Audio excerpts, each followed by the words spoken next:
നമസ്തേ. ഓം നമ ശിവായ. എല്ലാവർക്കും പ്രണാമം. ശരനൂൽ ശാസ്ത്ര പഠനവുമായി ബന്ധപ്പെട്ട ഇന്നത്തെ മൂന്നാമത്തെ ക്ലാസ്സിൽ, അതിൻ്റെ ആമുഖ ക്ലാസ്സിൽ, ശരനൂൽ പഠിക്കുന്ന ഒരു പഠിതാവിന് ഉണ്ടാകുവാനിടയുള്ള ചില സംശയങ്ങളാണ് ഈ ശാസ്ത്ര പഠനത്തിന് മുമ്പ്, പ്രത്യേകിച്ചും ഈ ഒരു ക്ലാസ്സിൽ നമ്മൾ മറുപടി പറയുന്നത്. ഇപ്പം ധാരാളം പേര് ശരനൂൽ ശാസ്ത്ര പഠനത്തിന് നമ്മളുടെ ഗ്രൂപ്പിൽ ചേരുന്നുണ്ട്. അതിൽ വ്യക്തിപരമായ ഒരുപാട് സംശയങ്ങൾ അവർ അയക്കുന്നുണ്ട്. അതിൽ മിക്ക സംശയങ്ങളും നമ്മൾ ധാരാളം പേർക്ക് ഉണ്ടാകുന്നതാണ്.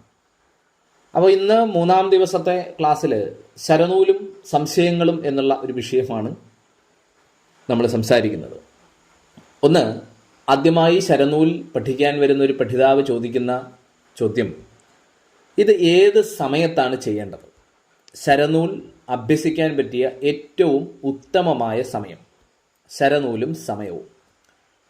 ഏറ്റവും ഉത്തമമായ സമയം ഏതാണെന്ന് ചോദിച്ചു കഴിഞ്ഞാൽ ബ്രഹ്മമുഹൂർത്തമാണ്, അല്ലെങ്കിൽ സരസ്വതി യാമമാണ്. ബ്രഹ്മമുഹൂർത്തം, ഭ്രാമമുഹൂർത്തം, സരസ്വതി യാമം എന്ന് നമ്മൾ പൊതുവെ കണക്കാക്കുന്നത്, പ്രത്യേകിച്ചും ഭാരതത്തിൻ്റെ സൂര്യ ഉദയവുമായിട്ട് ബന്ധപ്പെട്ടിട്ടാണ് ഇത് കണക്കാക്കുക. സൂര്യ ഉദയത്തിന് 2.5 മണിക്കൂർ മുമ്പുള്ള സമയം പൊതുവെ സരസ്വതി യാമമായി, ബ്രഹ്മമുഹൂർത്തമായിട്ട് നമ്മൾ കണക്കാക്കുന്നു. അപ്പോൾ സൂര്യൻ 6:30 ഉദിക്കുന്നതെന്നിരിക്കും, 6 മണിക്കാണ് ഉദിക്കുന്നതെന്നിരിക്കട്ടെ. ഒരു 3:30 മുതലുള്ള സമയം, 4:30, 5:30, 6, 2.5 മണിക്കൂർ സമയം. സൂര്യ ഉദയത്തിന് 2.5 മണിക്കൂറുള്ള സമയം. ഇത് സൂര്യൻ്റെ ഉദയകാലവുമായിട്ട് ബന്ധപ്പെട്ട് ഭാരതത്തിൻ്റെ തന്നെ സംസ്ഥാനങ്ങളിൽ അങ്ങോട്ടും ഇങ്ങോട്ടും വ്യത്യസ്തപ്പെടാറുണ്ട്. അപ്പോൾ ആ ഒരു സമയമാണ് ഏറ്റവും നല്ലത്. ഒരു 3:30 മുതൽ രാവിലെ 6 മണി വരെയുള്ള സമയത്തിനിടയ്ക്ക് ശരയോഗം നിങ്ങൾ ചെയ്യാനിരുന്നാൽ അത് ഏറ്റവും ഉത്തമമായ സമയമാണ്.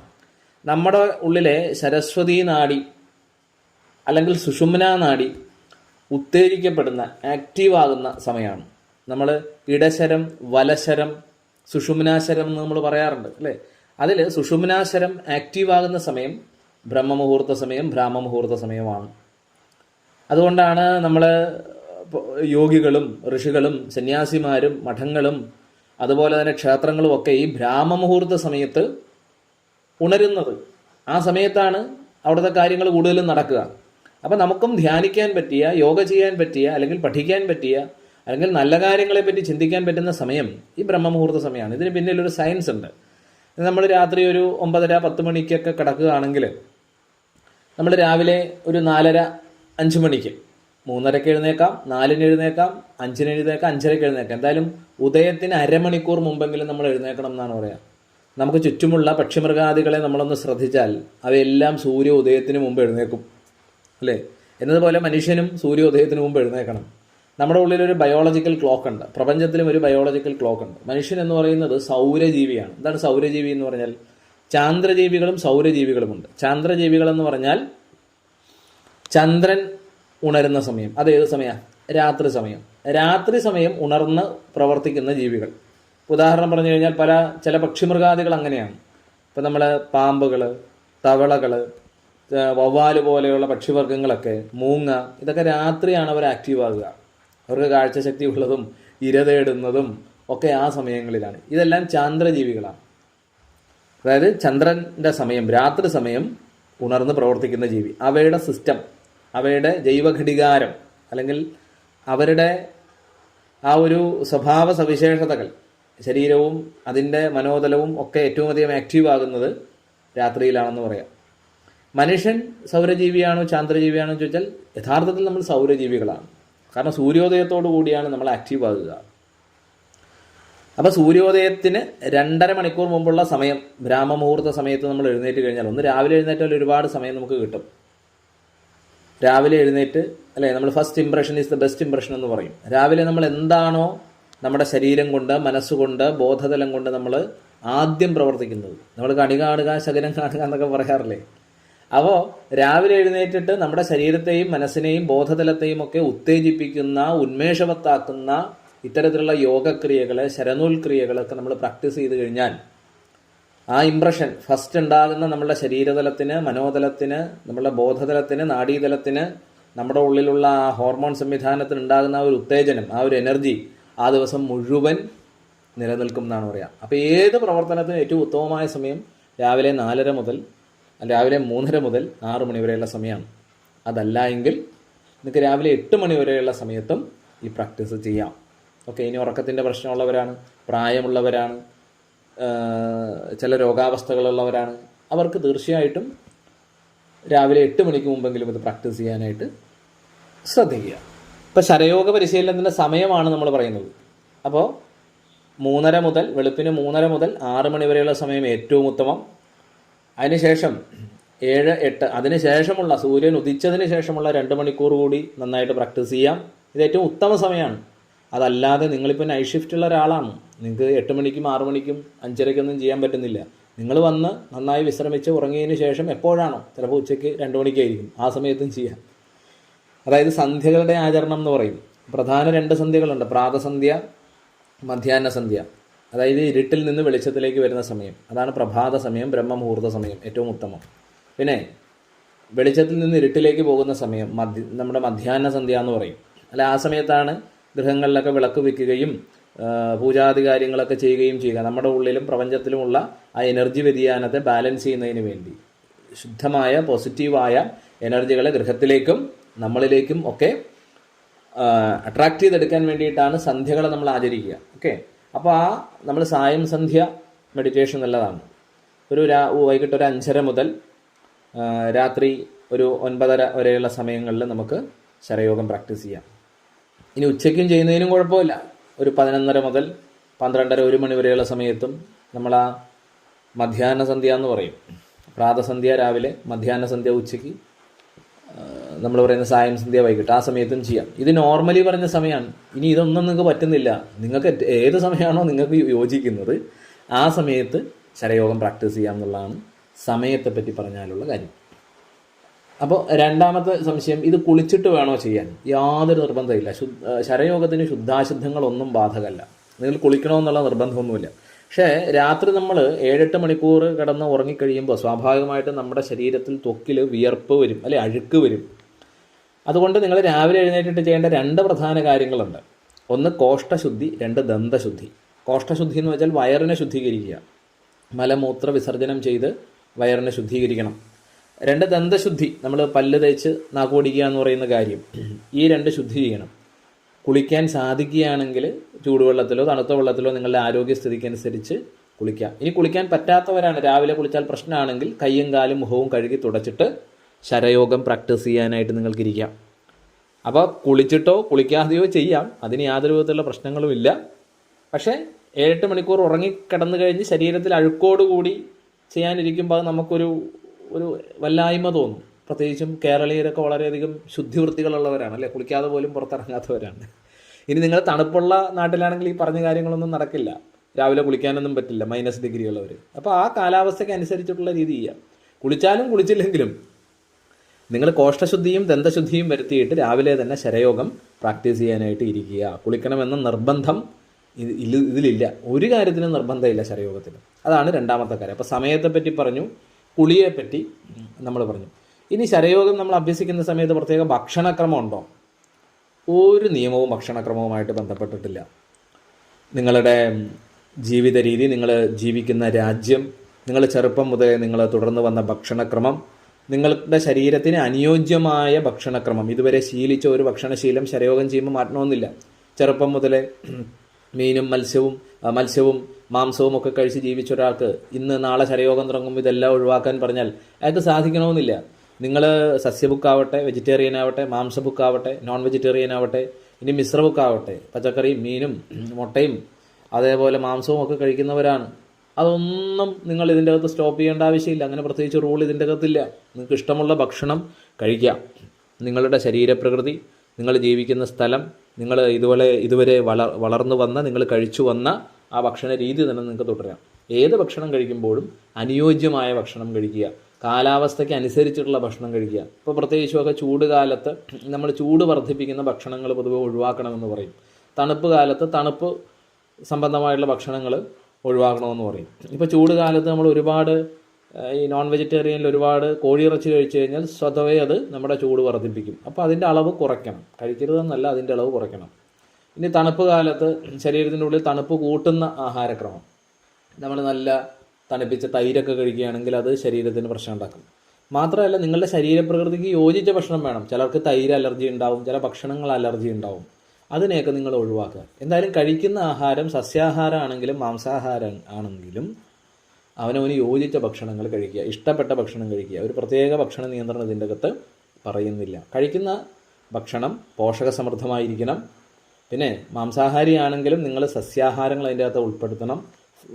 കാർബോഹൈഡ്രേറ്റും അതേപോലെ ഫൈബറും മാംസ്യവും പോഷക ഘടകങ്ങളും അമിനോ ആസിഡുകളും ഇതൊക്കെ നമ്മളുടെ ശരീരത്തിന് ആവശ്യമാണ്. വൈറ്റമിനുകളൊക്കെ ആവശ്യമാണ്. അപ്പോൾ അതിന് സഹായിക്കുന്ന വിധത്തിലുള്ള സമീകൃതമായ ആഹാരം നിങ്ങൾ കഴിക്കണം. നിങ്ങൾ ചെയ്യുന്ന അധ്വാനത്തിനനുസരിച്ചിട്ടുള്ള ആഹാരവും നിങ്ങൾ കഴിക്കണം. ഓക്കെ, 1 നേരമോ 2 നേരമോ 3 നേരമോ ഒക്കെ കഴിക്കുന്ന ശീലം, 4-5 നേരമൊക്കെ കഴിക്കുന്ന ശീലം നിങ്ങൾക്കുണ്ട്, നമുക്ക് പലർക്കും ഉണ്ട്. അതൊക്കെ അങ്ങനെ തുടർന്നോളൂ, അതിനൊന്നും പ്രശ്നമില്ല. പക്ഷേ കഴിക്കുന്ന ആഹാരം നിങ്ങൾക്ക് യോജിച്ചതായിരിക്കണം, പോഷകസമൃദ്ധമായിരിക്കണം. വെജ് നോൺ വെജ് ഒന്നും ഇവിടെ വിഷയമല്ല. ആഹാരം പോലെ തന്നെ വളരെ പ്രാധാന്യമുള്ളതാണ് വെള്ളവും, അല്ലേ? നമുക്ക് ആവശ്യമായ വെള്ളം നമ്മൾ കുടിക്കണം. വെള്ളം കുടിക്കുക എന്ന് പറയുമ്പോൾ സാധാരണ നമുക്കുള്ളൊരു തെറ്റിദ്ധാരണ എന്ന് വെച്ചാൽ പച്ചവെള്ളം മാത്രം കുടിക്കുക എന്നുള്ളതാണ്. അങ്ങനെയല്ല. വെള്ളം എന്ന് പറയുന്നത് ഇപ്പോൾ മോര് അതൊരു വെള്ളമാണ്, അല്ലേ? അത് നമുക്ക് ഉന്മേഷം തരുന്ന ഒരു ലായനിയാണ് മോരും വെള്ളം. അതുപോലെ കരിക്കിൻ വെള്ളം, അതുപോലെ പഴച്ചാറുകൾ, ഇതെല്ലാം വെള്ളം എന്ന് പറയുന്ന ഗണത്തിൽപ്പെടും. അപ്പോൾ തീർച്ചയായിട്ടും ശരയോഗം പോലെയുള്ള പരിശീലനങ്ങൾ ചെയ്യുമ്പോൾ, ഇപ്പോൾ നിങ്ങൾ നന്നായിട്ട് വ്യായാമം ചെയ്യുമ്പോൾ വെള്ളം കുടിക്കാൻ പറയല്ലേ? പ്രത്യേകിച്ചും ഈ ചൂടുകാലത്ത് വെള്ളത്തിൻ്റെ അളവ് നമുക്ക് കുറഞ്ഞു കഴിഞ്ഞാൽ പലതരത്തിലുള്ള ശാരീരിക ക്ലേശങ്ങളുണ്ടാകും. ഇപ്പോൾ വെള്ളം കുറയുമ്പോൾ, പ്രത്യേകിച്ചും ചൂടുകാലത്ത് ധാരാളം പേർക്ക്, പുരുഷന്മാർക്കും സ്ത്രീകൾക്കും ഉണ്ടാകുന്നതാണ് മൂത്ര സംബന്ധമായിട്ടുള്ള പല വിഷയങ്ങൾ. നമ്മൾ മൂത്രത്തിൽ പഴുപ്പ് പോലെയുള്ള കാര്യങ്ങൾ, അണുബാധ പോലെയുള്ള കാര്യങ്ങൾ, അതേപോലെ തന്നെ ഡൈജഷൻ്റേതായിട്ടുള്ള പ്രോബ്ലങ്ങൾ, ആവശ്യത്തിന് വെള്ളം നമുക്ക് കിട്ടാത്തത് മൂലം നമ്മുടെ ദഹന പ്രക്രിയ താറുമാറാകുക, അങ്ങനെ പല വിഷയങ്ങളുണ്ട്. ത്വക്കിന് വരൾച്ച ഉണ്ടാവുക. അപ്പോൾ ആവശ്യത്തിനുള്ള വെള്ളം നമ്മൾ കുടിക്കണം എന്നാണ് പറയാം. അപ്പോൾ വെറും പച്ചവെള്ളം മാത്രമല്ല, നമ്മൾ മോരും വെള്ളം, കരിക്കും വെള്ളം, പഴച്ചാറുകൾ, ഇതൊക്കെ വെള്ളം എന്ന് പറയുന്ന ഗണത്തിൽ പെടുത്തുന്നതാണ്. അപ്പോൾ ആഹാരം പോലെ പോഷകസമൃദ്ധമായ ആഹാര രീതി പിന്തുടരുന്നത് പോലെ തന്നെ കാലാവസ്ഥയ്ക്ക് അനുസൃതമായി നമ്മളുടെ അധ്വാനത്തിന്, നമ്മളുടെ വ്യായാമത്തിന്, നമ്മളുടെ പ്രവർത്തനത്തിന് ഉതകുന്ന തരത്തിൽ, ആവശ്യമായ തരത്തിലുള്ള വെള്ളവും നമ്മൾ കുടിക്കാൻ പ്രത്യേകിച്ച് നമ്മൾ ശ്രദ്ധിക്കണം. അത് വളരെ പ്രധാനപ്പെട്ടിട്ടുള്ള ഒരു കാര്യമാണ്. നമുക്ക് കൂടുതൽ അതിനെപ്പറ്റി വിശദമായി വരുന്ന ഭാഗത്തിൽ പറയാം. ഓക്കെ, അതുപോലെ തന്നെ ഉള്ള പ്രധാന മറ്റൊരു കാര്യമാണ് ശ്വസനം എന്ന് പറയും. ഇപ്പോൾ നിങ്ങൾ ഇപ്പോൾ ശരയോഗം പഠിക്കാൻ തുടങ്ങുമ്പോൾ നമ്മൾ ഊർജ്ജക്രിയാ ശ്വസനങ്ങളാണ് ആദ്യം പഠിക്കുക. നമ്മൾ 1 മിനിറ്റിൽ സാധാരണ 15 തവണയാണ് ശ്വസിക്കുന്നതെന്ന് പറയും സാധാരണഗതിയിൽ. പക്ഷെ നമുക്ക് മനസ്സിന് ടെൻഷൻ കൂടിയിട്ടുള്ളവരാണെങ്കിൽ, വികാര വിക്ഷോഭങ്ങളുള്ളവരാണെങ്കിൽ, അമിത ദേഷ്യമുള്ളവരാണെങ്കിൽ, അമിത സങ്കടമുള്ളവരാണെങ്കിൽ 15 ശ്വസനമൊന്നുമല്ല, അതിലപ്പുറമായ ശ്വസനമാണ്. ശ്വസനം താളം തെറ്റുമ്പോഴാണ് മനസ്സ് താളം തെറ്റുന്നത്. അതാണ് ശരയോഗം തന്നെ. ശരം നമ്മൾ പറയുന്ന ശ്വാസം, ആ ശ്വാസത്തിന് പിന്നിൽ പ്രവർത്തിക്കുന്ന പ്രാണൻ. അങ്ങനെ ശ്വാസനിയന്ത്രണത്തിലൂടെ പ്രാണനെ നിയന്ത്രിച്ച്, മനസ്സിനെ നിയന്ത്രിച്ച്, ബുദ്ധിയെ ഏകാഗ്രമാക്കി നമ്മുടെ ഉള്ളിലെ ഡിവൈൻ പവറിനെ ഉണർത്തുന്ന, ഉയർത്തുന്ന വിദ്യയാണ് ശരയോഗം എന്ന് പറയും. അപ്പോൾ ശരിയായ ശ്വസനം എന്ന് പറഞ്ഞാൽ എന്താ? ശരിക്കും ഇന്ന് ന്യൂറോളജിസ്റ്റുകളും ന്യൂറോ സയൻറ്റിസ്റ്റുകളും ഒക്കെ പറയുന്നുണ്ട്, നമ്മളുടെ ബ്രെയിനും അതേപോലെ നമ്മളുടെ ശരീരത്തിലെ നാഡീ സംവിധാനത്തിനും ഒക്കെ നന്നായിട്ട് പ്രവർത്തിക്കണമെങ്കിൽ നല്ല രീതിയിലുള്ള ഓക്സിജൻ്റെ പ്രവാഹം നമ്മുടെ ഉള്ളിലേക്ക് ഉണ്ടാകണം. അറിഞ്ഞ് ആഴത്തിൽ ശ്വസിക്കണമെന്നാണ് പറയുക. ഇപ്പോൾ വേൾഡ് ഹെൽത്ത് ഓർഗനൈസേഷൻ തന്നെ അത്തരത്തിൽ ശ്വാസത്തിൻ്റെ പ്രാധാന്യം പറയാറുണ്ട്, ശ്വസനത്തിൻ്റെ പ്രാധാന്യം പറയാറുണ്ട്. ആഴത്തിൽ ശ്വസിക്കണം, അറിഞ്ഞു ശ്വസിക്കണം എന്ന് പറയും. അപ്പോൾ ശരയോഗം പോലെയുള്ള വിദ്യകൾ പഠിക്കുന്നതിന് മുന്നോടിയായി അതിൻ്റെ ഒരു എന്താ പറയുക, ഇനിഷ്യൽ പ്രാക്ടീസ് എന്ന രീതിയിൽ, ഒരു വാമ പ്രാക്ടീസ് എന്ന രീതിയിൽ ഇത്തരത്തിൽ വിശേഷപ്പെട്ട ചില ഊർജ്ജക്രിയാ ശ്വസനങ്ങൾ നമ്മൾ ഇതിൻ്റെ ഭാഗമായിട്ട് പഠിക്കുന്നുണ്ട്. അപ്പോൾ ശ്വസനം കറക്റ്റായെങ്കിൽ എന്ത് സാധിക്കുള്ളൂ? ശ്വാസത്തിലൂടെയല്ല നമുക്ക് പ്രാണനെ അറിയാൻ സാധിക്കുക. അപ്പോൾ ശ്വസനം പ്രോപ്പറായെങ്കിൽ മാത്രമേ സൂക്ഷ്മശക്തിയായ പ്രാണനെ നമുക്ക് കറക്റ്റ് ചെയ്യാൻ പറ്റൂ. അപ്പോൾ ശരിയായ രീതിയിൽ ശ്വസിക്കണം. ഇപ്പോൾ ഒരു ദിവസം നമ്മളെടുക്കുന്ന നോർമൽ ശ്വാസഗതി ശരിക്കും നമ്മളുടെ ബ്രെയിനിൻ്റെ പ്രവർത്തനത്തിന് പൂർണ്ണമായിട്ടും ഉതകാത്തതാണെന്നാണ് പറയുക. എന്ന് വെച്ചാൽ ആവശ്യത്തിന് നമുക്ക് ഓക്സിജൻ്റെ അളവ് നമുക്ക് കിട്ടുന്നില്ല. അപ്പോൾ ശരിയായ ആഹാരം പോലെ, നമ്മൾ വെള്ളം നന്നായിട്ട് കുടിക്കുന്നത് പോലെ പ്രോപ്പർ ശ്വസനം വളരെ ഇമ്പോർട്ടൻ്റ് ആണ്. അറിഞ്ഞ് ആഴത്തിലുള്ള ശ്വസനം, ബോധപൂർവമുള്ള ശ്വസനം നമുക്ക് വേണം. അത് നമ്മളുടെ ബ്രെയിനിനും നമ്മളുടെ ന്യൂറോ സംവിധാനത്തിനും നമ്മളുടെ മനസ്സിനും ഒക്കെ ആരോഗ്യം നൽകുന്നതാണ്. അപ്പോൾ അതെന്തായാലും നമ്മൾ ശരയോഗത്തിൻ്റെ ഭാഗമായിട്ട് നമ്മൾ ചെയ്യുന്നുണ്ട്. അതുപോലെ തന്നെയാണ് ശരിയായ വ്യായാമം എന്ന് പറയും. നമ്മുടെ കൈയും കാലും ശരീരവും ഒക്കെ ഒരു 20 മിനിറ്റെങ്കിലും നല്ല രീതിയിൽ വ്യായാമം ചെയ്യിപ്പിക്കണമെന്ന് പറയും.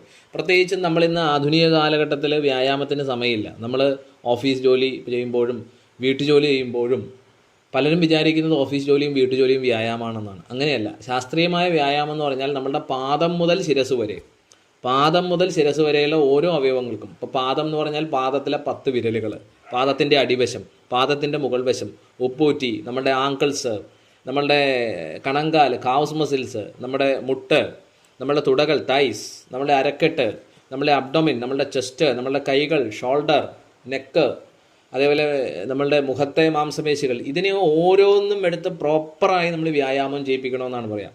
നമ്മളൊരു വിരലെടുത്താൽ തന്നെ ആ വിരലിൽ എത്ര ജോയിൻസ് ഉണ്ടെന്ന് നോക്കൂ. ഇപ്പം മനുഷ്യ ശരീരം എന്ന് പറഞ്ഞാൽ ഒരു തൊലി അതിനെ മൂടിയിട്ടുണ്ട്, നാഡി ഞരമ്പുകൾ അതിൻ്റെ അകത്തുണ്ട്, അല്ലെ, മാംസം അതിൻ്റെ അകത്തുണ്ട്, എല്ലുണ്ട്, അതിൻ്റെ ഉള്ളിൽ മജ്ജയുണ്ട്. അങ്ങനെ വളരെ വൈവിധ്യത ആർന്നതാണ് നമ്മളുടെ ഈ ശരീരം എന്ന് പറയും. അപ്പോൾ ശരീരത്തിന് നമ്മൾ കൃത്യമായി വ്യായാമം കൊടുത്തില്ലെങ്കിൽ വ്യായാമത്തിൻ്റെ അഭാവം മൂലവും നമുക്ക് രോഗങ്ങളുണ്ടാവും. അപ്പോൾ ശരയോഗ പരിശീലനത്തിൽ വ്യായാമം വളരെ ഇമ്പോർട്ടൻ്റ് ആണ്. ഇപ്പോൾ നമ്മളിവിടെ ശ്വാസകോശത്തിന് പ്രാധാന്യം കൊടുത്തുകൊണ്ടുള്ള വ്യായാമങ്ങൾ ആദ്യഘട്ടത്തിലുണ്ട്. പിന്നീട് സർവാംഗ വ്യായാമിക योग അല്ലെങ്കിൽ സർവാംഗ വ്യായാമിക് വിജ്ഞാനമൊക്കെ നമ്മൾ പഠിപ്പിക്കും. അതായത് ആ പാദം മുതൽ ശിരസ് വരെയുള്ള നമ്മുടെ ശരീരാവയവങ്ങളെ അതുകൊണ്ട് 15 മിനിറ്റ് 20 മിനിറ്റ് കൊണ്ട് പ്രോപ്പറായി വ്യായാമം കൊടുക്കാൻ പറ്റും. നമ്മളുടെ ഒരു കൈ എടുത്താൽ തന്നെ എത്ര ജോയിൻസ് ഉണ്ടെന്ന് നോക്കുക. നമ്മൾ ഈ പണ്ട് പറയാറുണ്ട്, ഈ പഴയ കാലങ്ങളിൽ പഴയ തറവാടുകളിലുള്ള വാതിലുകളൊക്കെ ഇരുമ്പിൻ്റെ വലിയ വിജാഗിരി കൊണ്ടുള്ള വാതിലുകളാണ്. അപ്പോൾ അത് കുറേ വർഷം നമ്മളത് അടച്ച് ഇട്ട് കഴിഞ്ഞാൽ പിന്നീട് അത് തുറക്കാൻ പ്രയാസമാണ്, അതിൻ്റെ ഇടയിൽ തുരുമ്പ് പിടിക്കും. എന്നതുപോലെ നമ്മുടെ ഈ ജോയിൻസുകൾക്ക്, നമ്മളുടെ ഈ മസിലുകൾക്ക്, ശരീരത്തിന്, കാലുകൾക്ക്, കൈകൾക്ക്, അരക്കെട്ടിന്, ഉദരത്തിന്, നെഞ്ചിൻ്റെ ഭാഗത്ത്, കഴുത്തിന്, ഇതിനൊക്കെ പ്രോപ്പർ വ്യായാമം നിങ്ങൾ കൊടുത്തില്ലെങ്കിൽ അവയ്ക്ക് അസുഖം ഉണ്ടാകും എന്നുള്ളത് സയൻസാണ്. ഇന്നത്തെ ശാസ്ത്രവും പറയുന്നുണ്ട്. അതിന് പ്രോപ്പറായിട്ട് വ്യായാമം വേണം. നമ്മൾ വീട്ടിൽ ഇരുന്ന് ചെയ്യുന്ന വീട്ടുജോലി വ്യായാമമാണെന്ന് കരുതും. അല്ല, പഴയ കാലങ്ങളിലെ വീട്ടുജോലി വ്യായാമമാണ്. പണ്ട് നമ്മൾ കിണറ്റിൽ നിന്ന് വെള്ളം കോരുമായിരുന്നു സ്ത്രീകൾ. ചാക്കി ചലനാസനം എന്നും പറഞ്ഞൊരു, രജ്ജുകർഷണാസനം എന്നും പറഞ്ഞൊരു യോഗാസനത്തിന് സമാനമാണത്. അതുപോലെ തന്നെ ഉഴുന്ന് അരയ്ക്കുന്നത്, ഈ പറയുന്ന വീട്ടിൽ നമ്മൾ കറിക്കൊക്കെ തേങ്ങ അരയ്ക്കുന്നത് അരകല്ലിൽ വെച്ചിട്ട്, മുറ്റമടിക്കുക, ഇത്തരത്തിലുള്ള പഴയകാല വീട്ടുജോലികളൊക്കെ സ്ത്രീകൾക്ക് സ്വാഭാവികമായി വ്യായാമം ചെയ്തിരുന്നു. അതുകൊണ്ട് തന്നെ പണ്ട് സ്ത്രീകൾക്ക് കൊളസ്ട്രോൾ, ഷുഗർ ഇങ്ങനെയുള്ള പ്രശ്നങ്ങളൊന്നും ഉണ്ടായിരുന്നില്ല. പുരുഷന്മാരാണെങ്കിൽ പോലും പണ്ട് കാർഷിക ജീവിതം പുലർത്തിയിരുന്ന കാലഘട്ടത്തിൽ നമ്മൾ കൃഷി ചെയ്തിരുന്നു, തൂമ്പയെടുക്കുമായിരുന്നു, കിളയ്ക്കുമായിരുന്നു. അങ്ങനെ ശാരീരിക അധ്വാനം, നമ്മുടെ ശരീരത്തിനും മസിൽസിനും ഒക്കെ നല്ല വ്യായാമം കിട്ടുന്നതായിരുന്നു പഴയകാല വീട്ടുജോലികളും കാർഷിക വൃത്തികളും. നമ്മളിന്ന് ആധുനിക യുഗത്തിലേക്ക് വന്നപ്പോൾ നമുക്ക് ഈ പറഞ്ഞ മുറ്റമില്ല, മുറ്റമടിക്കാനായിട്ട് നമുക്ക് മുറ്റമില്ല. നമ്മൾ ഫ്ലാറ്റിലും വില്ലയിലും ഒക്കെയാണല്ലോ. പഴയകാല ഗ്രാമങ്ങളിലാണ് മുറ്റവും ഒക്കെ നമുക്ക് കാണാൻ സാധിക്കുക, ഇലയും ഒക്കെ വീഴുന്ന സ്ഥലങ്ങളുള്ളത്. ഇന്ന് മരങ്ങളില്ല, ഇലകളില്ല, പലയിടത്തും മുറ്റങ്ങളില്ല. അപ്പോൾ സ്വാഭാവികമായിട്ടും അതിലൂടെ കിട്ടേണ്ട ഒരു വ്യായാമം ശരീരത്തിന് കിട്ടുന്നില്ല. ഉഴുന്ന് ആട്ടുന്നില്ല, നമ്മൾ അരകല്ലിൽ പ്രത്യേകിച്ച് അരയ്ക്കുന്നില്ല, വെള്ളം തീരുന്നത് പോലും നമ്മൾ അറിയുന്നില്ല. കിണർ ഒന്നുമില്ല, ഓട്ടോമാറ്റിക്കലി നമുക്ക് മോട്ടറുണ്ട്, അത് വർക്ക് ചെയ്ത് നമുക്ക് വെള്ളം കിട്ടിക്കോളും. അപ്പോൾ സ്വാഭാവികമായും പഴയകാല വീട്ടുജോലികളിൽ നിന്ന് സ്വാഭാവികമായും സ്ത്രീകൾ ജനങ്ങൾക്ക് കിട്ടിയിരുന്ന വ്യായാമം പോലും സ്ത്രീജനങ്ങൾക്ക് കിട്ടുന്നില്ല. കാർഷിക വൃത്തിയിൽ നിന്ന് നമ്മൾ മോഡേൺ യുഗത്തിലേക്ക് വന്ന് കമ്പ്യൂട്ടർ യുഗത്തിലേക്ക് വന്നപ്പോൾ തീർച്ചയായിട്ടും ശാരീരിക അധ്വാനമുള്ള വ്യായാമങ്ങൾ കുറവാണ്. ഇനി അതുള്ളവരുണ്ട് കേട്ടോ, അങ്ങനെയുള്ള വ്യായാമങ്ങൾ. ഇപ്പോൾ കരിങ്കൽ ക്വാറിയിൽ ഉൾപ്പെടെ കാർഷിക വൃത്തി ചെയ്യുന്നവരുൾപ്പെടെ, ചുമട്ട് ഉൾപ്പെടെയുള്ളവർക്ക് നമ്മളെക്കാൾ കൂടുതൽ വ്യായാമം കിട്ടുന്നുണ്ട്. അപ്പോൾ പറഞ്ഞതിൻ്റെ ചുരുക്കം എന്ന് പറഞ്ഞാൽ, ഇന്നത്തെ ബഹുഭൂരിപക്ഷം ആൾക്കാരും കയ്യും കാലും ഒന്നും ചലിപ്പിച്ചിട്ടുള്ള പ്രോപ്പറായിട്ടുള്ള വ്യായാമങ്ങൾ ചെയ്യുന്നില്ല. അത് തന്നെ രോഗത്തിൻ്റെ ഒരു കാരണമാണ്. ഇന്ന് ഷുഗർ ഉണ്ടാകാനും കൊളസ്ട്രോൾ ഉണ്ടാകാനും പല രോഗങ്ങളുടെയും അടിസ്ഥാന കാരണം പറയുന്നത് വ്യായാമരാഹിത്യമാണെന്നും. ഇത് ഞാൻ പറയുന്നത് സയൻസാണ്, സത്യമാണെന്ന് നിങ്ങൾക്ക് ചിന്തിച്ചാൽ അറിയാം. നമ്മൾ ഒരു ദിവസം എത്ര മിനിറ്റ് ഈ വ്യായാമത്തിന് കൊടുക്കുന്നുണ്ടെന്ന്, ശാസ്ത്രീയ വ്യായാമം. ഇപ്പം നടപ്പ് ഒരു വ്യായാമമാണെങ്കിലും പൂർണ്ണ വ്യായാമമല്ല. പൂർണ്ണ വ്യായാമം എന്ന് പറഞ്ഞാൽ എന്താ? പാദത്തിൻ്റെ അടിഭാഗം മുതൽ ശിരസ് വരെ ബാഹ്യാവയവങ്ങളെയും, കൈയിനെയും കാലിനെയും ഒക്കെ, അതേപോലെ ആന്തരിക അവയവങ്ങളെയും, നട്ടെല്ല് ഉൾപ്പെടെയുള്ള നമ്മുടെ ആന്തരിക ശരീരാവയവങ്ങളെയും പ്രോപ്പറായി ചലിപ്പിക്കുന്ന, അവയെ മസാജ് ചെയ്യുന്ന പലതരത്തിലുള്ള വളയ്ക്കുക, തിരിക്കുക, അങ്ങനെയൊക്കെയുള്ള വ്യായാമങ്ങളാണ് സയൻറ്റിഫിക്കായ വ്യായാമങ്ങളെന്ന് പറയും. ഇപ്പോൾ യോഗ ശാസ്ത്രീയമായ വ്യായാമമാണ്. അപ്പോൾ നിങ്ങൾ ജിംനേഷ്യത്തിൽ പോയാലും അതിൻ്റെ ഒരു ഗുണം കിട്ടും. ഇപ്പോൾ സൂംബ ഡാൻസ് പോലെയുള്ള കാര്യങ്ങളൊക്കെ ചെയ്യുന്നതും ആണ് നല്ല വ്യായാമങ്ങൾ തന്നെയാണ്. പക്ഷേ യോഗ കുറേ കൂടി സയൻറ്റിഫിക്കാണ്. അപ്പോൾ നമ്മൾ ശരയോഗത്തിൽ അത്തരത്തിലുള്ള കാര്യങ്ങൾ അതിൻ്റെ ചില ഘട്ടങ്ങളിൽ നമ്മൾ പാദം മുതൽ ശിരസ് വരെയുള്ള അവയവങ്ങൾക്ക് ആവശ്യമായ വ്യായാമങ്ങളുണ്ട്. പാദവ്യായാമം, കരവ്യായാമം, അതായത് കാലുകൾക്ക്, കൈകൾക്ക്, മേരുദണ്ഡം, നട്ടെല്ലിന്, കഴുത്തിന്, ഗ്രീവവ്യായാമം, കണ്ണുകൾക്ക് ഒക്കെ നൽകുന്ന ചെറിയ ചെറിയ പ്രാക്ടീസുകൾ ഇതിൻ്റെ ഭാഗമായിട്ട് പഠിക്കും. കാരണം ശരീരം ആദ്യം ഖലുധർമ്മ സാധനം എന്നാണ് പറയുക. നിങ്ങളുടെ ശരീരം ആരോഗ്യവത്തായാലേ ശരയോഗം ചെയ്യാൻ പറ്റൂ. നിങ്ങൾ 2 മിനിറ്റ് ഇടിക്കുമ്പോൾ നടുവേദനയാണ്, കാലുവേദനയാണ്. ഇന്ന് മനുഷ്യന് നിലത്തിരിക്കാൻ തന്നെ പറ്റുന്നില്ല. ചമ്രം പടിഞ്ഞിരിക്കുക എന്നൊക്കെ ഉള്ളത് ഔട്ട് ഓഫ് അല്ലേ, നമ്മളുടെ അടുത്ത് നിന്ന് പോയി. നമ്മളെല്ലാം കസേരയിലിരുന്ന് ശീലിച്ചു. പണ്ട് പഠിക്കുന്നതും ഭക്ഷണം കഴിക്കുന്നതും ഒക്കെ നിലത്ത് ചമ്രം പടിഞ്ഞിരുന്നാൽ അത്രയും പോലും ഇന്നത്തെ മനുഷ്യന് കാല് മടങ്ങുന്നില്ല. അതുതന്നെ പല അസുഖങ്ങൾക്കും കാരണമാണ്. അപ്പോൾ അങ്ങനെയുള്ള പ്രോപ്പറായിട്ട് നമ്മുടെ അടി മുതൽ മുടി വരെയുള്ള അവയവങ്ങൾക്ക് കൃത്യമായ വ്യായാമം നമ്മൾ കൊടുത്തിരിക്കണം. എന്നെങ്കിലേ ധ്യാനിക്കാനുള്ള ശേഷി കിട്ടൂ. ഇല്ലെങ്കിൽ കൈവേദന, കാലുവേദന, നടുവേദനയിലേക്ക് നമ്മളുടെ മനസ്സ് പോരും. ശ്വാസത്തിൽ ശ്രദ്ധിക്കാൻ പോലും നമുക്ക് പറ്റില്ല. അപ്പോൾ ആരോഗ്യവത്തായൊരു ശരീരം ഉണ്ടെങ്കിൽ ആരോഗ്യവത്തായിട്ടുള്ളൊരു മനസ്സുണ്ടാകും. അങ്ങനെ ആരോഗ്യവത്തായൊരു മനസ്സും ശരീരം ഉണ്ടെങ്കിൽ ശരത്തിലേക്ക്, ശ്വാസത്തിലേക്ക്, സൂക്ഷ്മതയിലേക്ക് നമുക്ക് ശ്രദ്ധിക്കാനുള്ള കഴിവുണ്ടാവുള്ളൂ. അപ്പോൾ പ്രോപ്പർ വ്യായാമം നമുക്ക് പൂർണ്ണ ആരോഗ്യത്തിന് അനിവാര്യമാണ്. നമ്മൾ വ്യായാമത്തെ പറ്റി പറഞ്ഞു, വ്യായാമത്തിൻ്റെ പ്രാധാന്യത്തെ പറ്റി പറഞ്ഞു, സയൻറ്റിഫിക്കായ വ്യായാമം എന്താണെന്ന് പറഞ്ഞതൊക്കെ വിശദമായി നമ്മൾ പിന്നീട് പറയും. ഇതൊരു ആമുഖ ക്ലാസ് ആയതുകൊണ്ടൊന്ന് ഓടിച്ചു പറയുന്നതാണ്. ഓക്കെ. ഈ വ്യായാമം പോലെ തന്നെ അമിത വ്യായാമം നമുക്ക് അപകടം വരുത്തി വയ്ക്കും. നമ്മൾ കണ്ടിട്ടുണ്ട്, ഇപ്പോൾ കുറച്ച് നാൾ മുമ്പ് ഒരു സിനിമാ നടൻ, അങ്ങനെ പലരും ജിംനേഷ്യത്തിൽ വ്യായാമം ചെയ്യുന്നതിനിടെ അവർക്ക് ഹാർട്ട് അറ്റാക്ക് വന്ന് മരിച്ചുപോയി, കുഴഞ്ഞു വീണ് മരിച്ചു എന്നൊക്കെ നമുക്ക് കാണാൻ പറ്റും. അപ്പോൾ വ്യായാമം അമിതമാകാൻ പാടില്ല. നമുക്ക് ഉതകുന്ന തരത്തിലുള്ള വ്യായാമം, നമ്മളുടെ ശാരീരിക സ്ഥിതി, നമ്മളുടെ പ്രായം, നമ്മളുടെ രോഗാവസ്ഥകൾ ഇതൊക്കെ പരിഗണിച്ചിട്ട് വേണം വ്യായാമം ചെയ്യാനെന്നാണ് പറയുക. അതാണ് ശാസ്ത്രീയമായ വ്യായാമം. യോഗിക് വ്യായാമങ്ങൾ, യോഗാസനങ്ങൾ വളരെ ശാസ്ത്രീയമായിരിക്കുന്ന വ്യായാമങ്ങളാണ്. ഓക്കെ. അപ്പോൾ അതൊരു കാര്യം. വ്യായാമം പോലെ തന്നെ ഒന്നാണ് വിശ്രമം. നമ്മൾ പലരും കരുതുന്നത് ഉറങ്ങുന്നതാണ് വിശ്രമം എന്നാണ്. അല്ല, ഉറക്കത്തിൽ നമ്മൾ അബോധപൂർണ്ണമായിട്ടാണ് ഉറങ്ങുക. എന്നുവെച്ചാൽ നമുക്ക് ബോധമില്ല, നമ്മളുടെ കണ്ണടഞ്ഞു, ചെവിയിലൂടെ ഒന്നും നമ്മൾ കേൾക്കുന്നില്ല, കൈകാലുകൾ നിശ്ചലമായി. പക്ഷേ നമ്മുടെ ഇന്നർ മൈൻഡ് വർക്ക് ചെയ്യുന്നുണ്ട്. ഉറക്കത്തിൽ നിങ്ങൾ സ്വപ്നം കാണുന്നില്ലേ, ഭയപ്പെടുന്നില്ലേ, ഭാവിയെ പറ്റിയുള്ള ആശങ്കകൾ നമ്മളുടെ മനസ്സിൽ, ഉപബോധ മനസ്സിലുണ്ടാകുന്നില്ലേ, പോയ കാലത്തിലെ ദുഃഖങ്ങൾ നമ്മൾ മനസ്സിൽ അനുഭവിക്കുന്നില്ലേ, ഉറക്ക സമയത്ത് സങ്കടപ്പെടുന്നില്ലേ, കരയുന്നില്ലേ, അല്ലേ?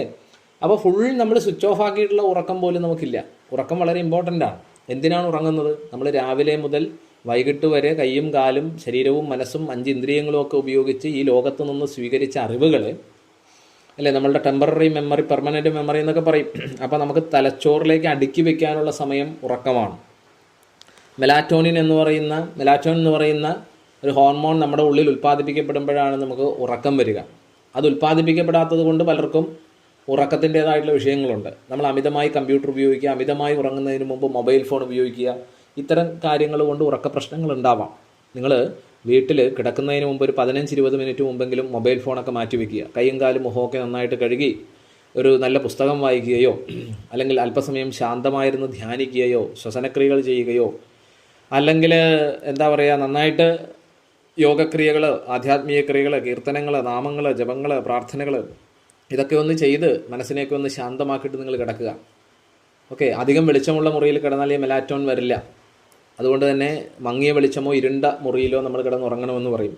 രാത്രി ഒരു 9:30-10 മണിക്കുള്ളിൽ നിങ്ങൾ കിടക്കാനായിട്ട് ശ്രമിക്കണം. നമ്മളുടെ ഉറക്കം ഇന്ന് പലപ്പോഴും 12 മണി, 1 മണി, 2 മണിക്കൊക്കെയാണ് നമ്മൾ കിടക്കുന്നത്.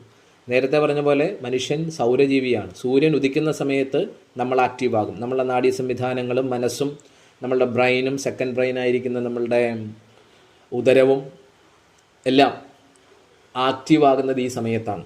സൂര്യ അസ്തമയത്തിന് ശേഷം ഒരു 2.5-3 മണിക്കൂർ കഴിയുമ്പോഴത്തേക്ക് നമ്മൾ ഉറക്കത്തിലേക്ക് പോകാൻ തുടങ്ങും. നമ്മളുടെ ശരീരത്തിന് വിശ്രമം വേണം. 10-16 മണിക്കൂർ വിശ്രമിച്ചില്ലേ?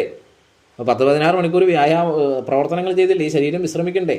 നമ്മളൊരു വണ്ടി തന്നെ ഒരുപാട് സമയം ഓടിച്ചുകൊണ്ടിരുന്നാൽ പെട്രോൾ തീർന്ന് നിന്ന് പോകും. അല്ലെങ്കിൽ വണ്ടിക്ക് വിശ്രമം കൊടുക്കാതെ ഓടിച്ചാൽ അതിന് പ്രശ്നങ്ങളുണ്ടാവും. അപ്പോൾ സൂര്യ ഉദയ സമയത്ത് 10, 12, 16 മണിക്കൂർ പ്രവർത്തിച്ച ഈ ശരീരം, അത് കണ്ടതും കേട്ടതും അറിഞ്ഞതും അനുഭവിച്ചതുമായിട്ടുള്ള കാര്യങ്ങൾ, അത് വിശ്രമത്തിലേക്ക് കൊണ്ടുപോകുന്നത് ഉറക്കത്തിലാണ്. ഉറക്കം ആഴത്തിലാണെങ്കിൽ അത് പൂർണ്ണ വിശ്രമമാകും. അപ്പോൾ ഉറക്കവും വിശ്രമവും വളരെ കണക്റ്റഡാണ്. ശരിക്കും നമ്മൾ ഈ ശരയോഗം ചെയ്ത് ധ്യാനം ചെയ്യുമ്പോൾ ബോധപൂർണമായൊരു വിശ്രമം നമ്മൾ അറിയും. അതാണ് യഥാർത്ഥ വിശ്രമം എന്ന് പറയും. ശരീരവും മനസ്സും നമ്മളെ ബോധതലവും ഒക്കെ റിലാക്സ് ആകുന്നത്, നാഡികളൊക്കെ ശാന്തമാകുന്നത്, ആന്തരിക ശരീരം, ആന്തരിക മനസ്സ്, ബാഹ്യ ശരീരം, മനസ്സ്, ഇതൊക്കെ ശാന്തമാകുന്നത് ബോധപൂർവ്വം അറിയാൻ കഴിയും. ഉറക്കത്തിൽ നമ്മളത് അറിയുന്നില്ല. അപ്പോൾ ആഴത്തിൽ ഉറങ്ങണം എന്നാണ് പറയുക.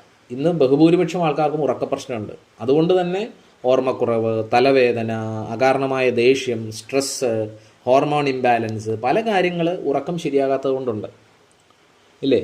അപ്പോൾ എങ്ങനെ ആഴത്തിൽ ഉറങ്ങാം എന്നുള്ളതും ശരയോഗത്തിൻ്റെ ഭാഗമാണ്. നിദ്രാദേവി എന്നാണ് പറയുക. അതിനുള്ള ചില മെത്തേഡുകൾ നമ്മൾ ഈ ശരയോഗ പ്രാക്ടീസിൻ്റെ ഭാഗമായിട്ട് ആഴത്തിൽ ഉറങ്ങാനുള്ള ചില മെത്തേഡുകൾ നമ്മൾ പഠിക്കും. അപ്പോൾ ശരീരത്തിന് വ്യായാമം കൊടുക്കുന്ന ചില മെത്തേഡുകൾ ശരയോഗത്തിൻ്റെ ഭാഗമായിട്ട് പഠിക്കുന്നുണ്ട്. ആഴത്തിൽ ഉറങ്ങാൻ സഹായിക്കുന്ന മെത്തേഡുകൾ പഠിക്കുന്നുണ്ട്.